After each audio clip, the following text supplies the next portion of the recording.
bonne année. Population, bonjour, c'est Pof. On se retrouve aujourd'hui pour les Pof Awards 2023.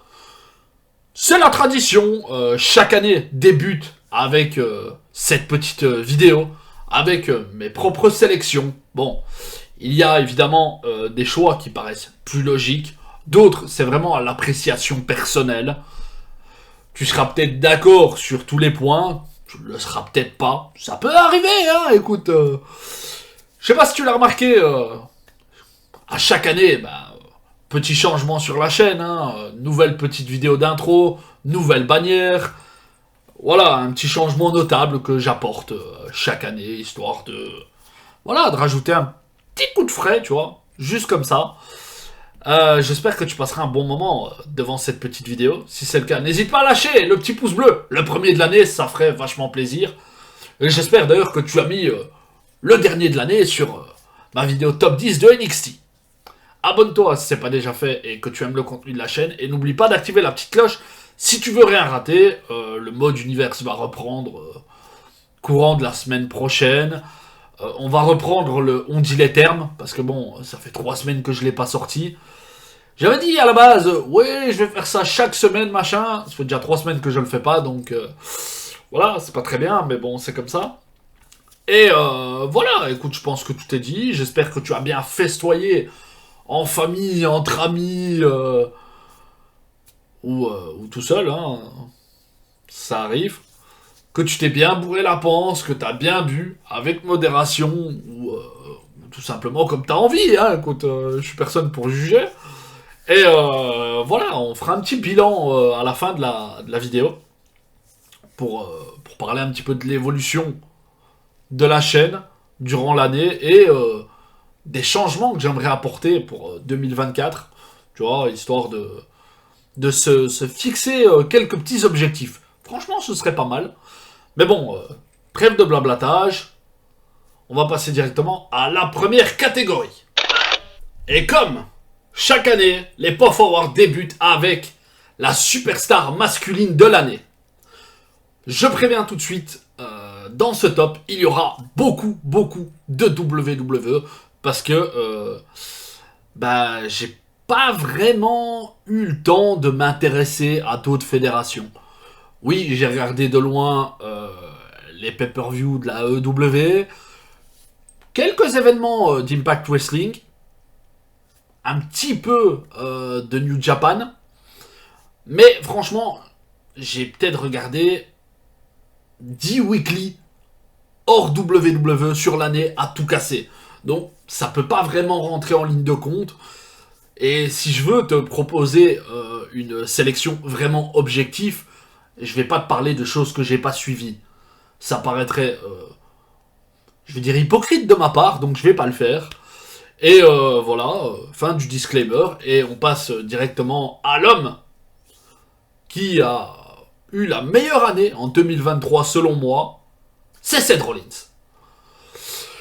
Ce gars a livré de grosses performances, il est devenu le premier et actuellement l'unique World Heavyweight Champions 2.0, et il a participé à pas mal de PLE durant l'année. Je pense qu'il n'en a loupé aucun. Victoire contre Logan Paul à WrestleMania, le match un petit peu spectacle contre Omos, tu vois, le petit contre le grand, David contre Goliath, son match pour le couronnement du champion contre AJ Styles, sa rivalité assez intéressante avec Nakamura. Là, il rentre en programme avec Drew McIntyre, hein, tu vois, c'est assez cool. Le Wargames. Et là, maintenant, le truc un peu chaud du moment, tu sens hein, que le match à WrestleMania contre CM Punk, ça sent bon. D'ailleurs, ça me hype pas mal. Hein, donc, voilà, j'ai hâte de voir la suite. Mais pour moi, logiquement, Seth freaking Rollins, c'est la superstar masculine de l'année. On enchaîne avec la superstar féminine de l'année. Pour le coup, on va être transparent. J'ai hésité. Je savais vraiment pas vers quel profil me tourner.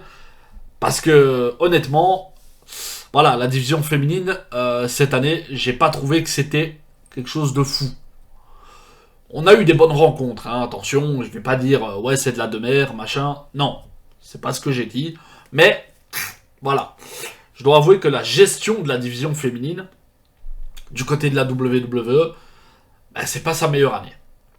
J'aurais pu te parler de Julia qui catch au Japon, mais j'ai pas suffisamment suivi le parcours et j'ai pas vu énormément de matchs de la nana. Donc je vais suivre la logique. Elle est classée numéro 1 au puits féminin, là. C'est Rhea Ripley. La World Heavyweight Champions. Elle a remporté le Royal Rumble. Elle a fait un super match à WrestleMania contre Charlotte. Et est devenue la championne. C'est la première et unique World Woman Champions à l'heure actuelle. Et voilà. C'est un membre du Judgment Day. La meuf la plus crédible du côté de Monday Night Raw, l'une des meufs les mieux construites du côté de la WWE, donc logiquement, Rhea Ripley est mon choix numéro 1. Et on enchaîne avec l'équipe de l'année. Et mon choix est totalement logique, le Judgment Day. 2 fois champion unifié de la WWE, Damien Priest et Mr. Money in the Bank. Ils ont trusté quasiment tous les main events des weekly de Monday Night Raw durant l'année.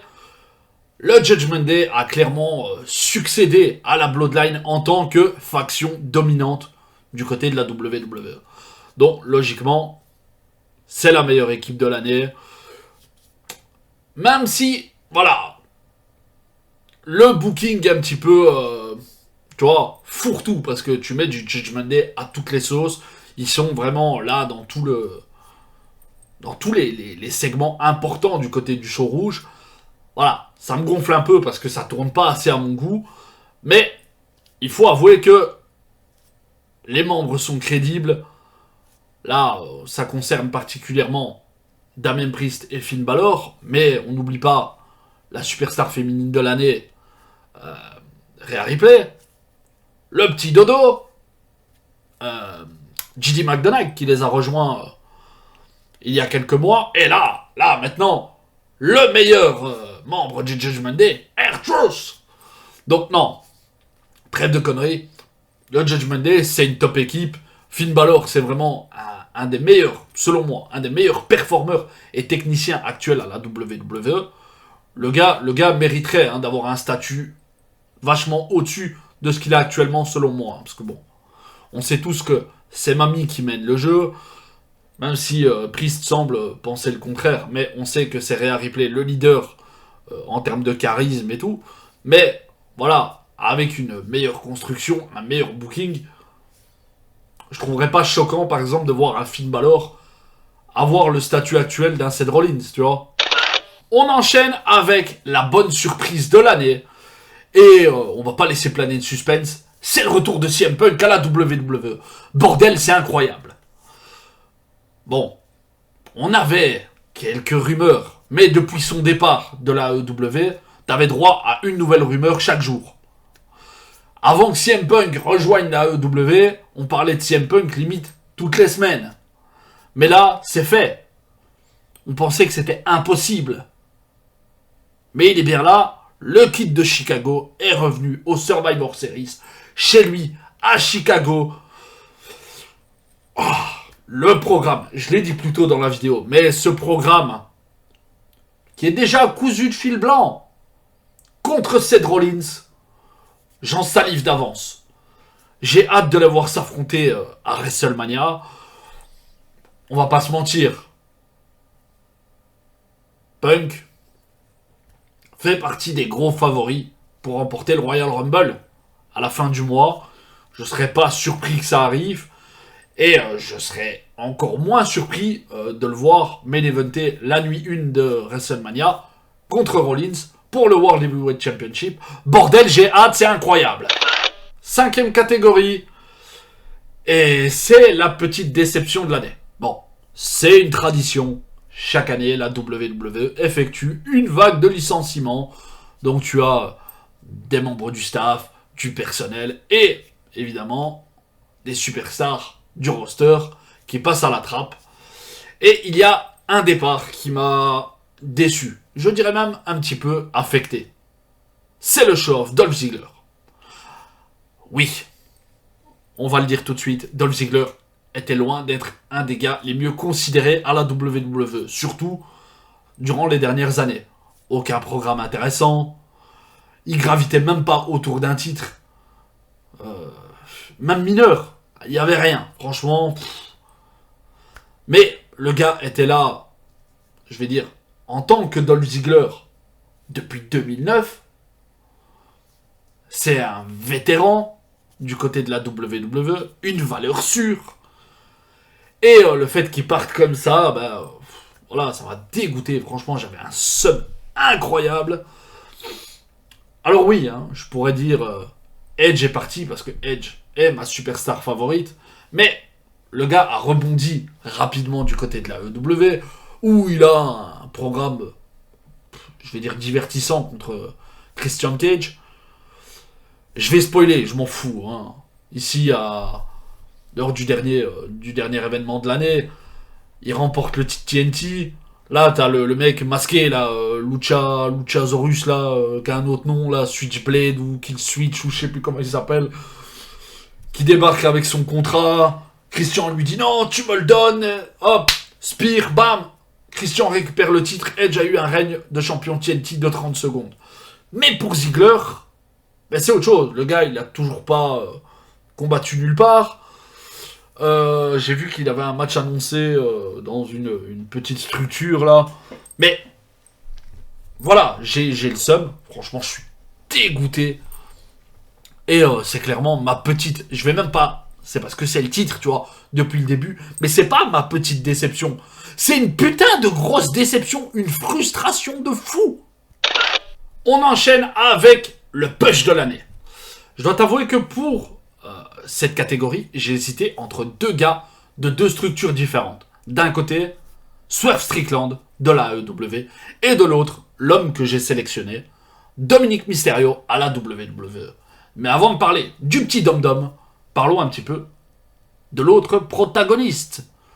Strickland, énorme raté hein, pour la WWE. Ça fonctionnait bien avec Hit-Row du côté de NXT. Mais là, en passant chez Tony Khan, voilà, le mec a passé un palier. 2, 3, 4, tu vois. J'irai même pas les passer gentiment. Il les a défoncés. Le mec, il débarque avec un programme en équipe avec Kisly, un autre mec que j'adore, qui est également un énorme foirage de la WWE. Le truc est sympa. Franchement, ça se passe bien. Les deux mecs sont talentueux. Mais après, bon, il y a le turn. Mugula Mbassi, là. Très sympa. Mais depuis, Strickland, il a gagné. Hein. En charisme, en prestance.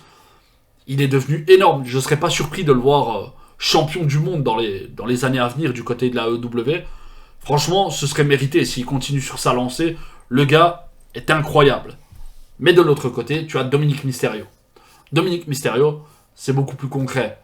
Il y a des titres, une exposition quasiment constante grâce au Judgment Day. Je vais être transparent, je ne suis pas du tout fan de Dominic Mysterio. Mais il faut être objectif. Le gars a réussi à s'émanciper de l'aura de son père. Bon, il a dénigré, on va dire, une figure paternelle pour aller choper une figure maternelle de l'autre côté. Parce que, pour moi, tout le charisme qu'il a, c'est Rhea Ripley qui lui insuffle. Mamie fait un taf monstrueux avec Dom Dom. C'est une évidence. Maintenant, comme je l'ai dit, ils sont omniprésents du côté de Monday Night Raw. C'est la faction la plus dominatrice. Je l'ai déjà dit plus tôt dans la vidéo. Mais à côté, il y a des accomplissements. Des trucs un petit peu marquants. Son match contre Rey Mysterio à WrestleMania, où il s'est pris une bonne correction à l'ancienne, avec des coups de ceinture sur le cul, là, tu vois. Ça rappelle les grands-parents, ça doit piquer un petit peu. Et derrière, tu as 2 titres en tant que NXT North American Champions, un règne assez cool. Franchement, assez cool. Il n'y a pas à dire. J'étais un petit peu dégoûté parce que bon, il prend le titre à Wesley, qui est pour moi le meilleur champion nord-américain depuis la création du titre. J'en parle d'ailleurs dans ma vidéo top 10. N'hésite pas à aller la voir. Tu vois, petite pub au passage. Mais Dominic Mysterio a défendu son titre du côté du show jaune, à Raw. C'est déjà même arrivé qu'il combatte du côté de SmackDown.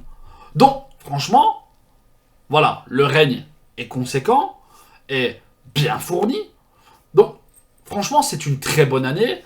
Il a réussi à clairement gagner en prestance. C'est la bronca à chaque fois qu'il ouvre la bouche, le pauvre garçon. Et voilà, c'est très bien. Il commence à prendre de l'importance à la WWE. Le seul bémol, c'est son moveset. Je suis désolé, je trouve que son style in-ring se rapproche encore beaucoup trop de celui de Rey Mysterio. Oui, il a appris l'art du catch avec son père. Tu peux pas renier les bases de ton travail, mais ce serait peut-être bien qu'il change quelques trucs, tu vois, pour s'approprier un petit peu ce qu'il partage sur le ring, parce que c'est encore voilà, trop proche de celui de son père à mon goût, tu vois, le 619, le splash, même la petite, ouais, tu vois, la célébration à la Eddie Guerrero, les Triamigos, machin. Essaye de te fournir ton propre moveset, histoire de vraiment te créer ta propre identité. Tu vois, tu réussis à le faire avec ton personnage, donc ce serait bien que le in-ring suive derrière. C'est juste le petit point négatif. Mais voilà, sinon, il a vraiment une belle année. Même si j'arrive pas à le blairer, faut être objectif. Il est temps de jeter un peu de sel dans cette catégorie avec le flop de l'année. Et franchement, je vais pas y aller par quatre chemins. C'est le booking des championnes féminines du côté de la WWE. Franchement, je trouve ça aberrant. Quand tu as d'un côté Rhea Ripley, un monstre de puissance qui déborde de charisme, et de l'autre, Io Sky, une meuf avec un ring sensationnel, un mix entre le catch japonais et les mouvements de lucha libre. Voilà, franchement, on souffle. Je trouve leur règne absolument ridicule, honnêtement. Tu as, du côté de Monday Night Raw, Rhea Ripley. Le seul match marquant, c'est au moment où elle prend le titre contre Charlotte Flair à WrestleMania. Après, tu as zéro compétition. Franchement, même quand elle se retrouve contre 4 autres adversaires, tu connais le résultat à l'avance, parce qu'il n'y a personne de réellement crédible en face. Et je dirais même plus, le pire c'est qu'elle ne se concentre même pas sur la division féminine, tout tourne autour du Judgment Day. Et ça, franchement, ça m'emmerde. Parce que oui, le Judgment Day, comme je l'ai dit et je l'ai redit, c'est omniprésent à Monday Night Raw, c'est la faction la plus dominante. Mais derrière, voilà, la meuf est une simple manageuse. C'est elle qui a le lead du truc, elle donne ses directives, mais la division féminine, derrière, ben, elle existe quasiment pas. Ça squash Natalia, ça squash Zelina Vega, c'est un match middle avec Raquel Rodriguez, pareil contre Zoe Stark. Comme je l'ai dit, le match avec les 4 challengers à Crown Jewel, voilà, c'était pas fou, franchement. Quand tu vois qu'il n'y a que Rhea Ripley qui a une entrée, les autres elles sont là déjà en train d'attendre comme des potiches sur le ring, tu sais que c'est plié. Tu sais que c'est plié. Et franchement, ça m'emmerde. Tu as Becky Lynch, qui est la seule autre meuf crédible. Tu le sens, hein, tu le sens, qu'ils attendent WrestleMania. Mais à côté, tout le reste de l'année, ben, la meuf, elle a un règne en carton, ça pue la merde. Et voilà. Je l'ai toujours dit, Rhea Ripley, avec ou sans titre, il n'y a pas de différence. C'est un accessoire. C'est comme si tu lui donnais une paire de boucles d'oreilles. Enfin, de stretch pour elle, tu vois. Ça change rien. Le titre, voilà, c'est accessoire. C'est, voilà, la championne est présente, mais la compétition, on dirait que c'est un part-timer. Voilà. Franchement, ça m'emmerde. De l'autre côté, t'as Io Sky, qui fait également partie d'une faction, le Damage Control. Elle a eu une bonne année. Franchement, elle a eu une bonne année, hein. Miss Money in the Bank, elle réussit son cash-in. Je vais pas trop... Parce que je vais te dire ça sans être sûr. Je sais même pas si elle gagne les titres par équipe avec Dakota Kai plutôt dans cette année ou si c'est l'année dernière. Franchement, les dates, je me souviens plus trop. Mais voilà, elle a eu des accomplissements. Mais derrière, bon, durant une bonne partie de son règne, Bayley dégage plus de choses qu'elle. C'est Bayley le leader alors que Io Sky est championne. Là maintenant, la situation commence un petit peu à s'inverser avec, tu vois, la domination nippon au sein du Damage Control avec le turn d'Asuka, le retour de Kairi Sane, tu vois. Mais pour l'instant, je trouve pas que son règne est une franche réussite. Même si, en termes de défense de titre, je trouve ça plus... Voilà. Il y a plus de suspense avec Io Sky qu'avec Rhea Ripley. Tu vois, c'est une bonne chose parce que bon, ça laisse une place au doute. Mais voilà, le booking de comment je vais dire, la crédibilisation des championnes, voilà, c'est pas ça, franchement. D'un côté, la division féminine et la compétition n'existent pas. De l'autre côté, Io Sky est pas assez crédible, elle a pas vraiment l'aura d'une championne. Franchement, c'est chiant, c'est chiant. Cette année, je trouve que le booking de la division féminine, c'est une catastrophe. On enchaîne avec une sélection un petit peu plus positive. La révélation de l'année. Et on va du côté de NXT avec Tiffany Stratton. Quelle année 2023. Elle remporte le NXT Women's Championship Tournament. Et gagne le titre dans un ladder match. Je crois que c'est lors de Stand and Deliver. Si je me trompe pas. C'est la superstar féminine de l'année du côté du show jaune. Franchement, elle a eu une année très solide. Elle s'est vraiment améliorée. On la connaissait déjà l'année dernière. Mais franchement, 2023, c'est la révélation. Ouais. Sa rivalité contre Thea Hill. L'insupportable Thea Hill. Elle gueule tout le temps. Franchement, j'arrive pas à la saquer elle non plus. Je trouve ça insupportable. Les meufs qui hurlent comme ça pendant les matchs. D'ailleurs, j'ai sué à petite goutte. J'avais peur qu'elle lui prenne le titre. Parce que bon... Stratton, c'est quand même... c'était une bonne championne. J'ai vraiment bien aimé son règne. Et sa rivalité contre Becky Lynch, franchement, c'était la confirmation du fait que la meuf a vraiment un potentiel pour devenir une top star à l'avenir. Voilà, Thea Hill, révélation de l'année. Il n'y a pas à débattre. Franchement, si t'as mieux, n'hésite pas. On enchaîne avec le choc de l'année. Durant l'année 2023, beaucoup de choses ont gravité autour du monde du sport spectacle. Que ce soit des retours marquants, des news assez chocs, des bad buzz. Là, on est en plein dans le truc avec Chris Jericho, par exemple. Et il y a eu également plusieurs décès. Je pense à Jay Briscoe et plein d'autres. Mais il y a un événement qui m'a particulièrement marqué. C'est la disparition tragique de Wyndham Rotunda, plus connu sous le nom de Bray Wyatt. J'arrive pas à l'expliquer. J'arrivais pas à l'expliquer quand c'est arrivé, et j'arrive toujours pas à l'expliquer, mais ça m'a fait un truc particulier. Maintenant, je sais pas si tu le sais, mais j'ai le même âge que Bray Wyatt. Donc, voilà. Le gars, c'est quelqu'un de qui j'étais assez fan, et voir un mec de mon âge décédé comme ça soudainement, ben, voilà, ça te fait un petit peu cogiter. Je vais pas te dire que j'ai fait un travail sur moi, machin. Je vais pas jouer le psychologue, on n'est pas là pour ça. Mais voilà, tu penses un petit peu aux trucs importants de la vie. Donc ça m'a touché particulièrement. Et voilà, c'est quelque chose de soudain. On s'attendait à son retour.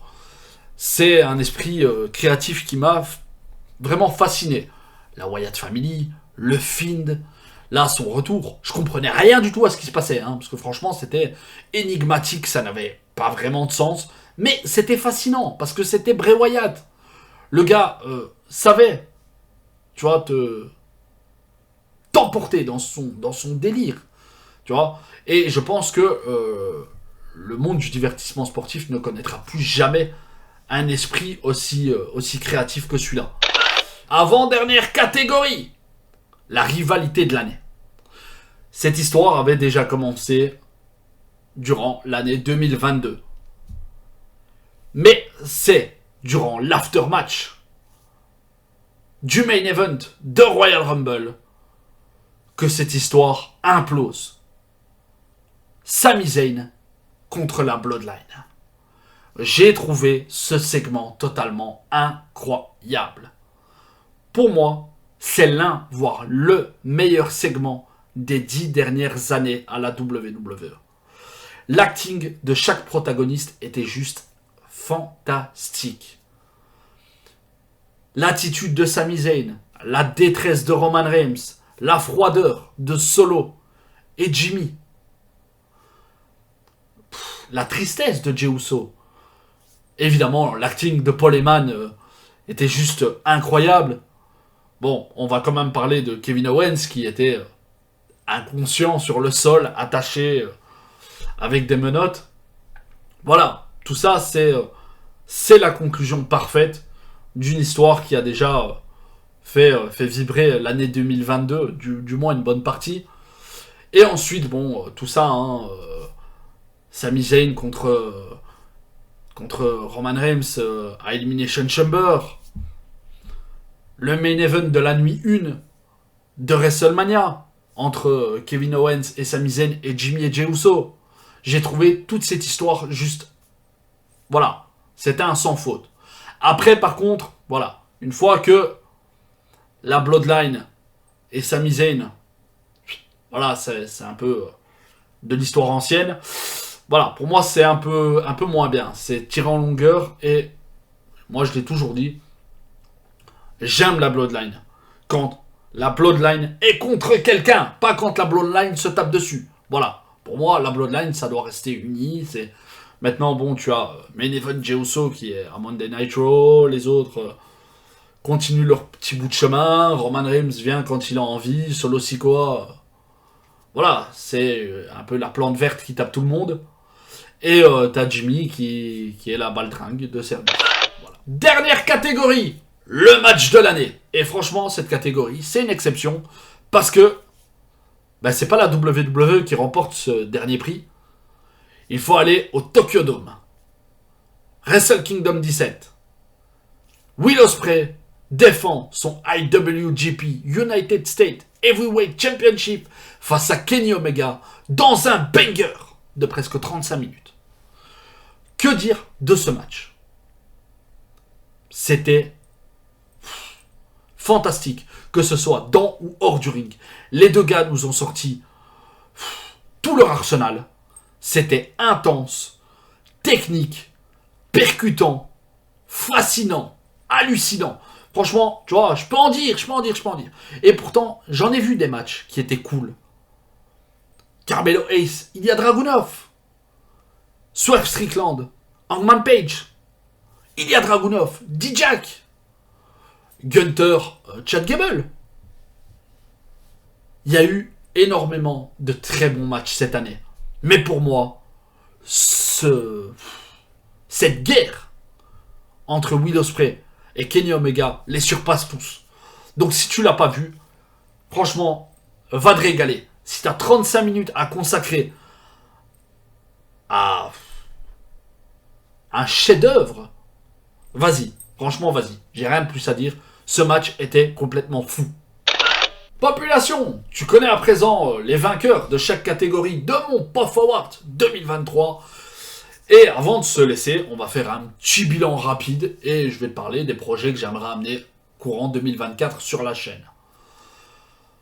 On a dépassé le stade des 150 abonnés, on est un petit peu plus haut et ça peut paraître très bête parce que d'autres, je vais dire collègues, créateurs de contenu catch ont 50 000, 100 000, 200, 300, j'en sais rien, je sais pas combien ils ont d'abonnés.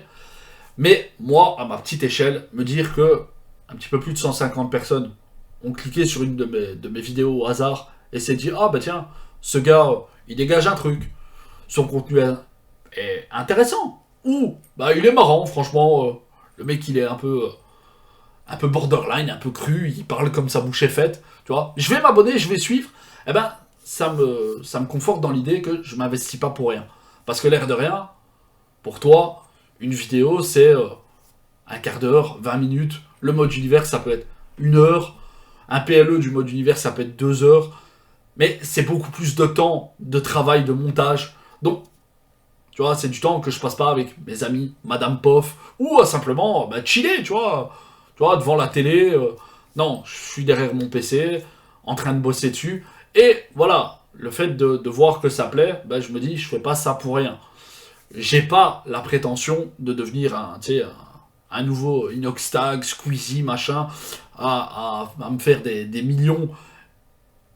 Voilà, grâce à YouTube, c'est pas un objectif de vie. Maintenant, si ça vient, ça vient arriver, je vais pas cracher dessus, attention, hein, moi je suis transparent, mais ça m'étonnerait que le catch ouvre ce genre de porte.